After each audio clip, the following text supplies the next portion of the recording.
Welcome to Beyond the Surface. With me, Debbie Anne Turnbull. Here we dive deeper than the obvious to explore what really keeps our families safe and our minds strong. After losing my only son Chris to drowning, I've dedicated my life to water safety education and helping others heal. With many years of training and personal experience, I'm here to help you navigate your challenges, because the most important truths are found beyond the surface. Today, I'd like to talk a little bit about losing my son Chris to drowning and the effects of what happened to us.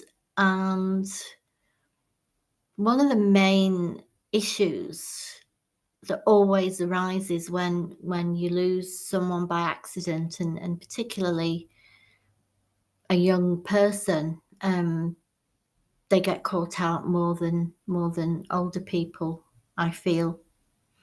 And Chris swam like a fish. He was strong. He played rugby, so he was big built. He wasn't afraid of water at all. He took many risks. He jumped off rocks. He did backflips. And he loved the water. We were on holiday, I remember, just in one instance, and we'd come off at a beach. We were on a cruise, and he swam into this cave with a friend. And what they'd done, they got into the cave, and then they'd swam further into a cave behind the cave. And I'd no idea about this, by the way, and realised that they'd been in there about half an hour. And when they came to come out, the other cave had literally filled up with water. So they had to literally swim underwater to actually get out of the cave. And of course, he was late, came bombing it back to the beach. We were just about to get on the ship, and he said, "You never guess what, Mum?" And he told me what happened, just like that. I could have been so different, and I may never have got him back ever from that kind of situation. And so now I don't want to make anyone afraid, but I do want to say, be vigilant. As a parent, it's your responsibility to be vigilant. If you sat on the beach and you've got young children in the sea, sorry, but playing on your phone shouldn't be happening, because it happens in a second, and it's done, it's gone in a second. That's it, it's too late. And I know how many people, parents, friends, talk to me about guilt after incidents like this, and they've got to live with that forever.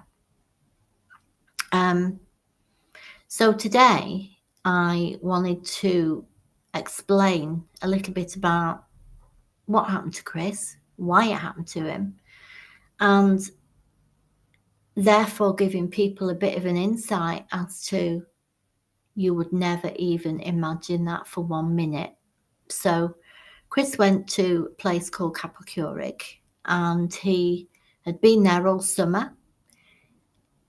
And after about 5 weeks of dry weather, it absolutely bucketed down that weekend, and he went on the Monday. So he went on a day where the water level had probably risen about 40 feet. Water had come down from the mountains, and if water comes down from the mountains in a mountainous area like this, it's always going to be icy cold, because there are clouds above the mountains, and sometimes they come down on the mountains, and therefore whatever rainfall or water is traveling down is flipping icy cold. He'd walked upstream. He'd actually clambered onto the ledge that he usually sat in, that he looked down at, normally flat as a mill pond. And this particular day, his mates were on the bridge above him, and two were down by him, and he was putting his thumbs up, getting his picture taken. Phones were only just then able to take pictures and record, so it was a big thing. And Chris being Chris, thumbs up, and in he went. And within minutes, he was gone.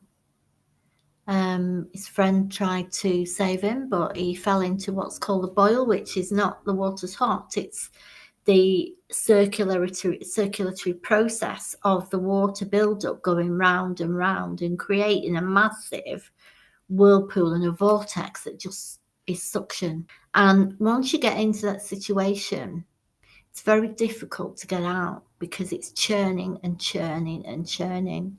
And we've got a piece of kit that actually shows you this in action with a piece of Lego. It's incredible. Chris was pushed back into a cave under the bridge, and he then got his trainer stuck in the root of a tree that was growing at the side. And obviously the roots had grown into the cave and settled there for many, many years. We didn't even know there was a cave there. No one did. Search and rescue team went downstream, and they were looking for 5 hours for him. And one particular dog kept going back and realised that the guys knew that was where he really was. Now, had they not found him, everything would have settled down, the water level would have settled down, and Chris would have maybe floated out to sea. So I am grateful in that respect that I got him back in that way, at least the way I did.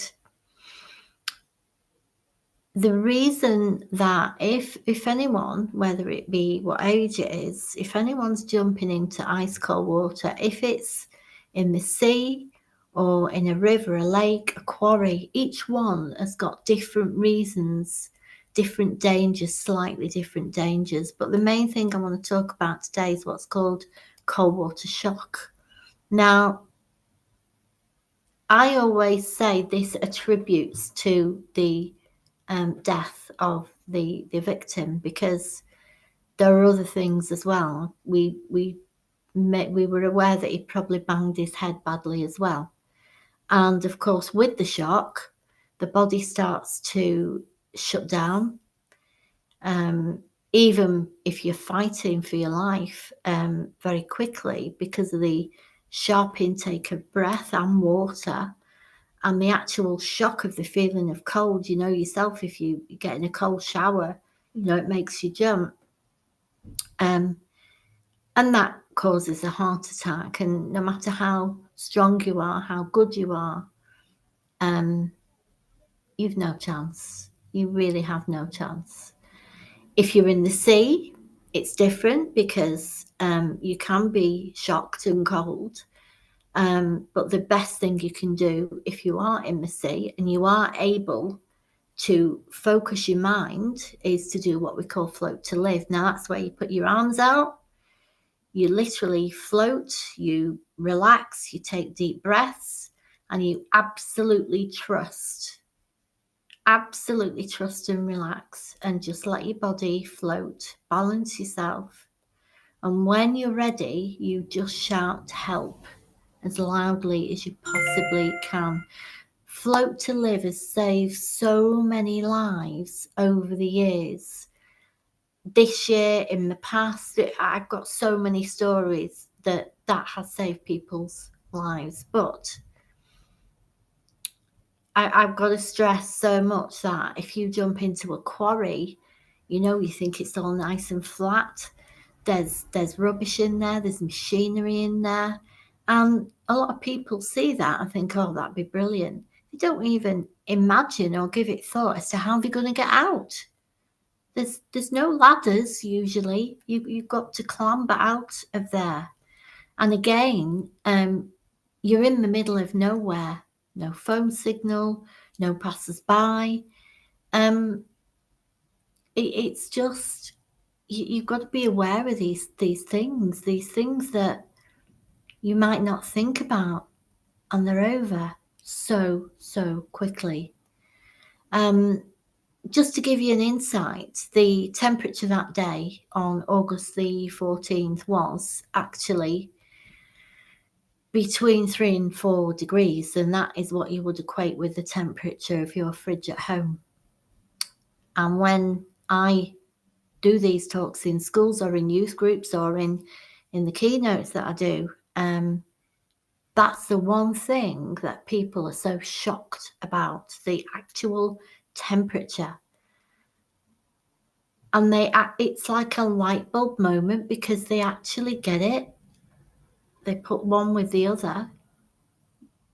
Tombstoning, jumped in, cold, temperature, like my fridge at home. And that, if I can make that point to whoever watches this today or whenever, then, and make you think, this is the truth, this is real, this is raw, this is what happened to my son. I can't help him. I just hope I can help you. Thank you. If today's conversation has connected with you in any way, please share it with someone who needs to hear it. To hear more powerful conversations like this one, like and subscribe.